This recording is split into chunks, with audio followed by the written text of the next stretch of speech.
3, 2, 1, action. Hey again, guys. Rodrigo from Holistic Pro Health Performance. So we're back here for the Holistic Movement YouTube channel now. So like all the channel, we just try to chat with all the different levels of athletes, different people in parts of the health, training, mind, nutrition, everything. Well, we can put it together. It's something we just try to share with everyone a piece, a little bit stories for how we can get the best achievement in life, you know. And here today we have Matthew from South Africa. Matthew. Yeah, thanks for having me here, Rod. I'm 23 years old. I'm from Jeffreys Bay in South Africa, and I'm a professional surfer.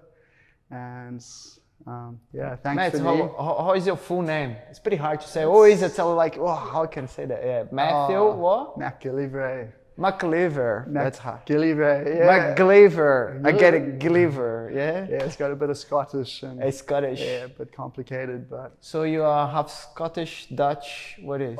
Just a bit of, yeah, I guess Scottish and English. I'm not sure what else. My mom was born in England. My dad lived in South Africa. His gran was from Zimbabwe, so just... Oh, I see, like we talking like we here based in Australia now, but see what's the mix people we have all around the world now, how South Africa as well, and then it's a lot of mix down, a lot of lots migrants, of cultures.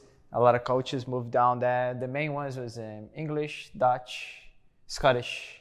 That's probably the three main ones moved down. Yeah, the English and the Dutch, and then there's such a mix. It's a in mix, South Africa. but it's funny because in the school you learn what? English, you learn Dutch as well, no? You have to take 3 languages. The Dutch is called Afrikaans in South Africa, and then you also have to take one of the local African languages like Xhosa or Zulu up until grade 9. Do you speak the African language? I used to know a bit, like just basic stuff, but yeah, kind of forgotten. And I can understand some Afrikaans, but my speaking's bad. How is the Dutch? Is it Sam? Can you speak nice fluent Dutch or no? Ik kan net een beetje praten. I don't know what to say, but yeah, cool. You can speak a little bit, yeah? That's good. Nice, okay.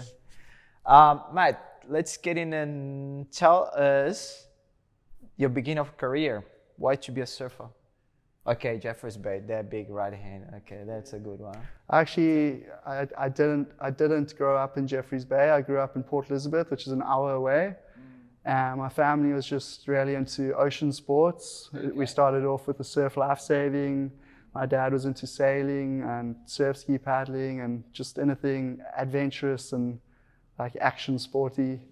And then when I was 10 years old, my 2 older brothers started surfing. Okay. They got secondhand surfboards, and then I wanted to copy them. So I started surfing and then gave up on the nippers, on the surf life saving. And straight away I started competing because it's just what I always did. Whenever I started a sport, I wanted to do the competitions as well. So they have like 7 in South Africa? They've got, it's very big. Like, it's very big? Yeah, cool. Like here in Australia. Really? That's run around awesome. in the Speedos and the skull cap. Yeah, you could look good on little speeders, huh, man? Yeah, you know it. The red one? Yeah. But yeah, anyway, shortly after starting surfing, I just fell in love with it and I wanted to pursue it. And then when I was 14 years old, my parents actually decided, okay, we're going to move out to Jeffreys Bay because the waves are so much better for training there. And it's just a different lifestyle, and they wanted to help me pursue my dream. Nice, nice. What age you start to compete in surfing? When I was a couple months after I started surfing, like 10 years old. Okay. But with the surf life saving, I was doing that since I was 6 years old. So I already had a lot of ocean knowledge. I knew how to read waves, how to ride, the Malibu boards and the body boards. And that's massive. That helped a lot. And then I also had a background in gymnastics.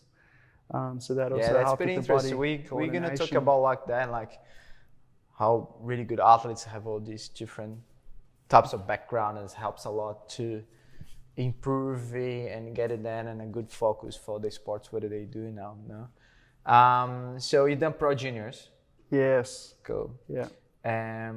After the Pro Juniors, how long did you stay in the QSs before you made the tour, CT?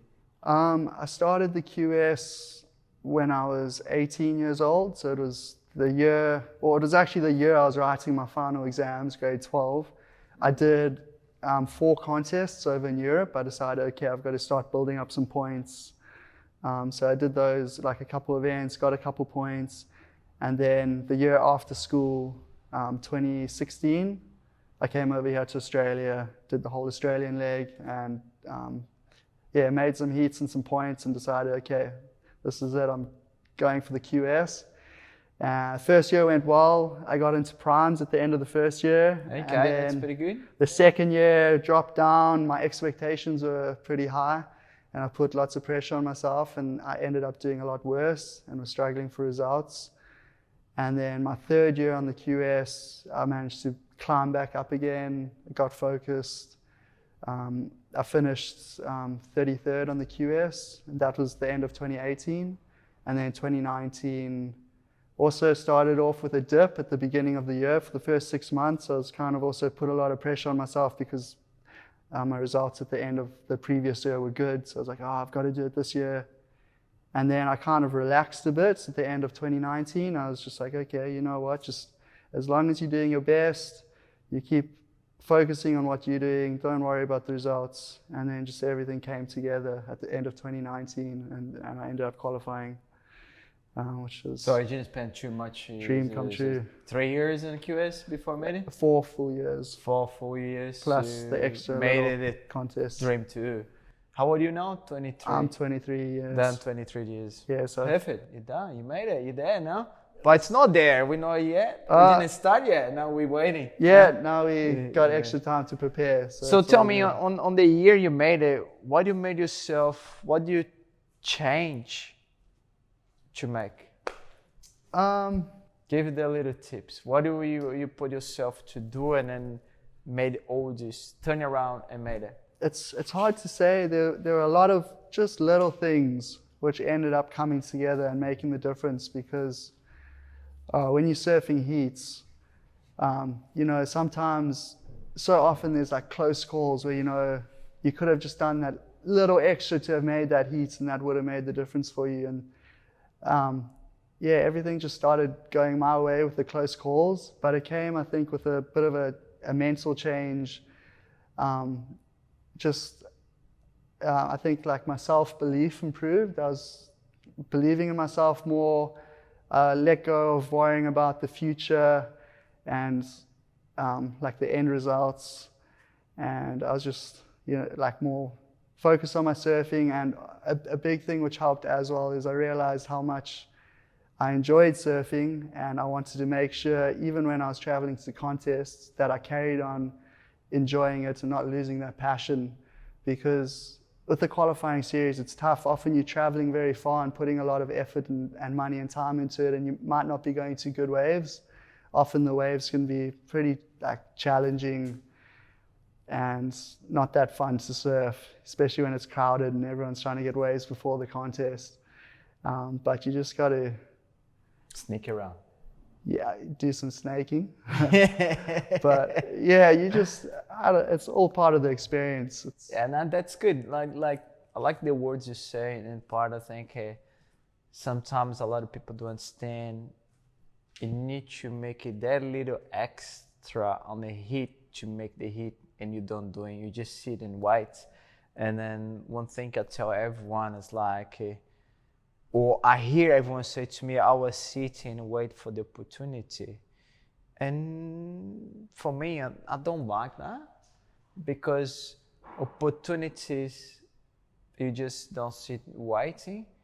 You're looking for the opportunity and making the opportunity happen.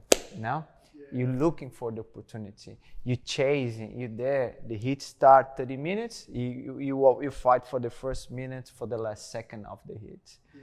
And then that's what you say. The little piece, when you make it happen, you made the hit. And then that's good. Well done. Yeah, like you said, that was also a decision in my strategy when I was competing. I made sure I was competing with everyone in the heat, not just once I'd got my waves. Like priority is really important, so I made sure I'd use my priority better. And instead of just taking a wave to improve my scores, I'd try make sure it was taking an opportunity away from someone else as well. So just trying to be smarter in the way I was surfing heats. And also sometimes when a wave comes through and you 50-50 on whether you should go or wait, because wave selection is so important, rather give yourself the opportunity. And that helped me, just instead of holding back, it was just going for it. Good. That's the way, that's the way to go. You need to fight to, and then that strategy. And then let's see, we just get the transition now to WSL. That's the next level. It's good. The work starts now, right? Matt, we've been in a very funny year, be very tough year for a lot of people, but at the same time could be a lot of opportunity. I know it's been crazy, the tour stopped for this year, but what do you, you've been spending a lot of time in Australia. Australia's been your home now. All these things, what is for you? What do you have in your mind? What you see? What's 2020 has been going? Pandemic, all that stuff. Yeah, it was of course a big adaptation for everyone this year, because what we expected this year to be turned out a bit different. But for myself, it's actually been a huge opportunity to just to have this time where I can stay in one place and really focus on my training and my preparation. Because sometimes when you're on the road, just traveling from event to event, you're not looking after your body so well, and it can be hard to carry on improving just because you have the pressures of competing and you don't want to focus on technique and getting the body stronger. So now we have this time where we can be in one place, train consistently, which is the key word, just having consistent training with Rod now, where we can focus on key areas to get stronger and quicker, more mobile. So it's a huge opportunity for all our surfers. And work on the mind, work on the nutrition, all the fixes points now. Yeah, things you don't usually actually work on. And that's all part of the gut health. So much. So much now. And I believe you always know just fixing, it's a new education, learn a lot of stuff, new things now. And actually been pretty lucky now, the waves been pumping around here. Oh, thank goodness, it's been non-stop. It's the best. It's a very bad year of pandemic, but there's been really good waves around Australia. The ocean's made up. Yeah, it's been making. That's good to see. Matt, all these things being in Australia, tell me, what's the trainings making for you?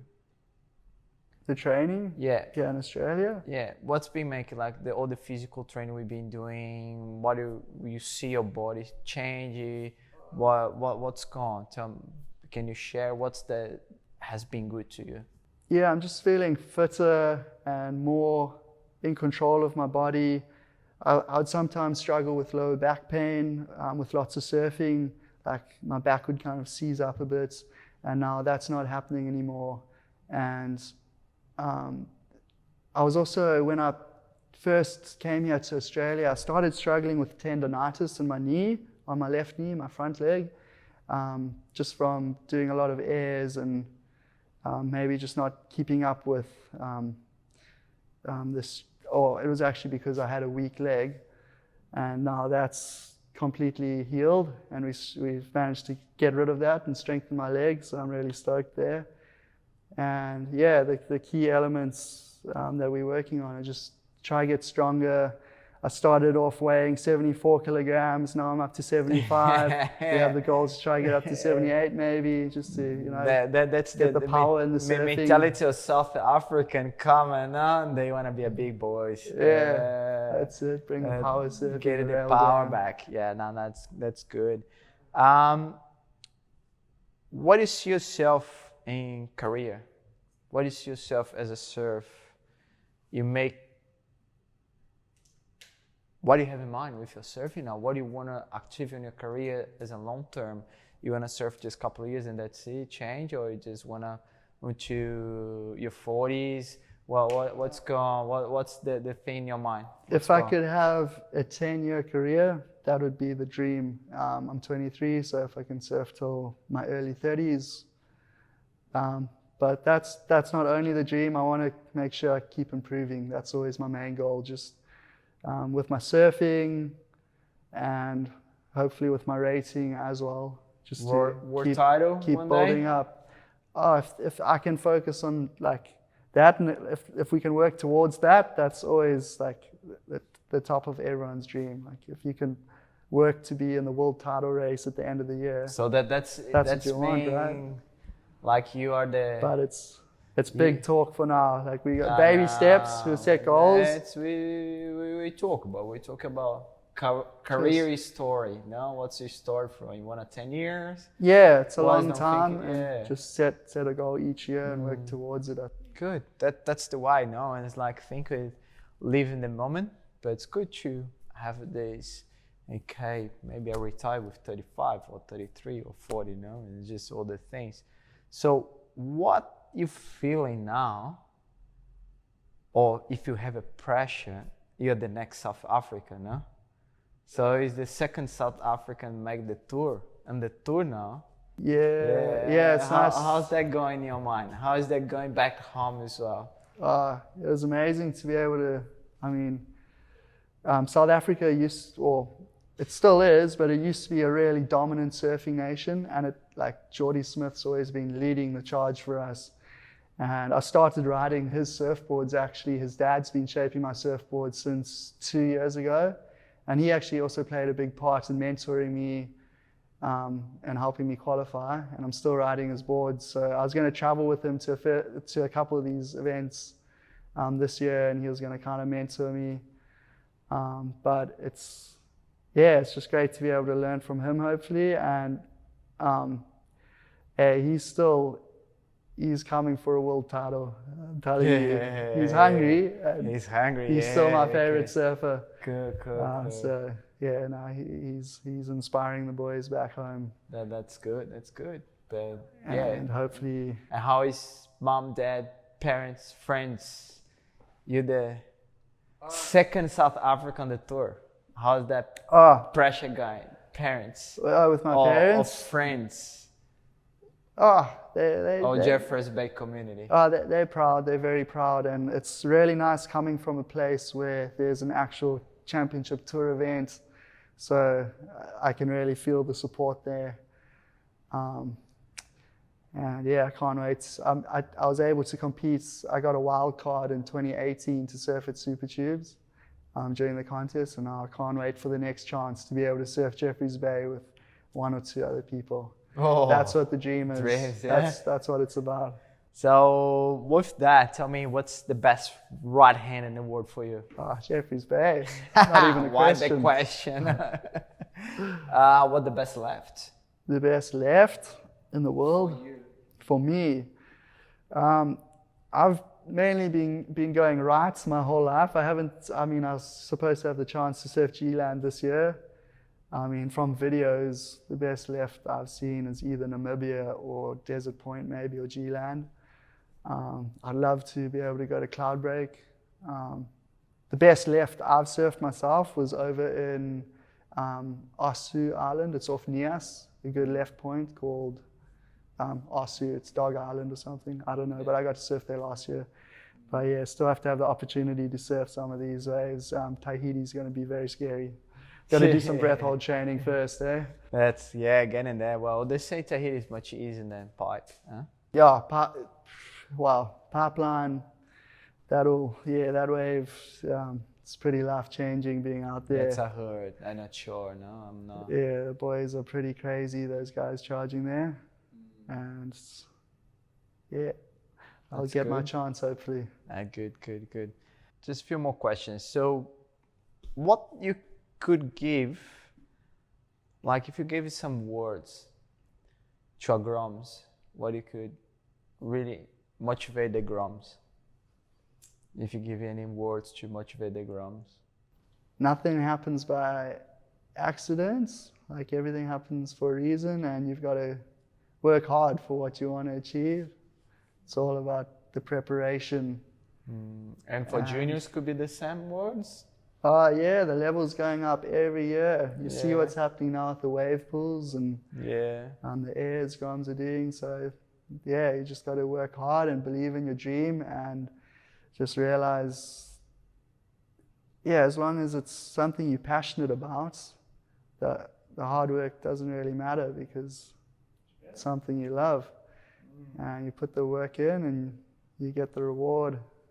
If you're not a surfer now, what you could be? I have no idea. Surfing's been my focus for so long now. Nice. And I was asked I'm asked that question every time I get home and I see my grandparents. They say, okay, so when you're going to university, what are you going to study now? And I have no idea what to say. But yeah, surfing's the focus for now. But yeah, I finished school, thankfully. That's good. And That's it's important to have an education. Yeah. What's the best food for you? Acai. Oh, I love that. Or bacon and eggs. Bacon and can't beat eggs. some good bacon. Yeah. That's good, good. What's the hard training for you? The hard training. Yeah.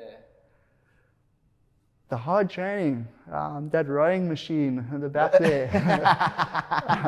No, I've actually always found I struggle a little more training my upper body. I feel like I enjoy training my lower body and getting my legs strong because that's what I'm always doing. He's always surfing. trying to keep out of his upper body work. Yeah, so yeah. Yeah, be sulky, don't worry. No, don't miss leg day. Well, I see you, like you've been learning a little bit jiu-jitsu and you love. Tell me about jiu-jitsu, why you started and what you're feeling when you're doing. That's something I've always been curious about, the jiu-jitsu. I didn't realize what it was about. I had a friend in Durban, back home in South Africa, who took me to a class probably in November last year. I did like maybe 5 sessions. And it was completely different to what I first expected, but I really enjoyed it. And it's like big mental challenge as well as physical. You feel so dead afterwards. It's a crazy workout. But I started doing jiu-jitsu in Hawaii when I spent a month and a half there at the beginning of this year. And now here in Australia, I've started training with Rod and doing jiu-jitsu. And it's just, yeah, it's the mental challenge of trying to remember what you're doing and having the body coordination, trying to play body chess with each other, but yeah, it's just a crazy workout. I haven't experienced anything like it, but you have to be careful because you're playing around with joints. You don't want to create any injuries, of course. Yeah.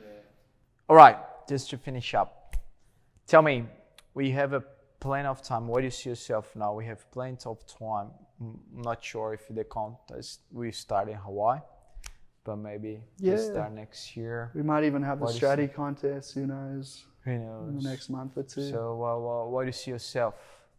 Keeping doing what you're doing, wait next year and see what's gonna happen? Yeah, pretty much. I mean, that's what this year has been about. It's like we haven't been able to tell what the future holds. It's all questions. Yeah. So we can only focus on what we're doing right now and making sure we as prepared as possible for when we get the green lights and everything comes back. How's your life going in Australia, mate? Hey, it's been pretty good. I'm enjoying life down under. It's been a lot of fun so far. Cool. No complaints. You could say home here now? Yeah, I think it's a good base. For the next couple of years of my surfing career, it just makes sense being here with the training, being able to travel from here, it's very essential. And just get to work with good people and keep moving forwards. Nice. Man, thank you. Thanks for your time. Thank you, Rod. We have more training to do and a long term to do it. Guys, thank you. Keep it eyes. Hope everyone's enjoy. Everyone's healthy, smarter. Thank you.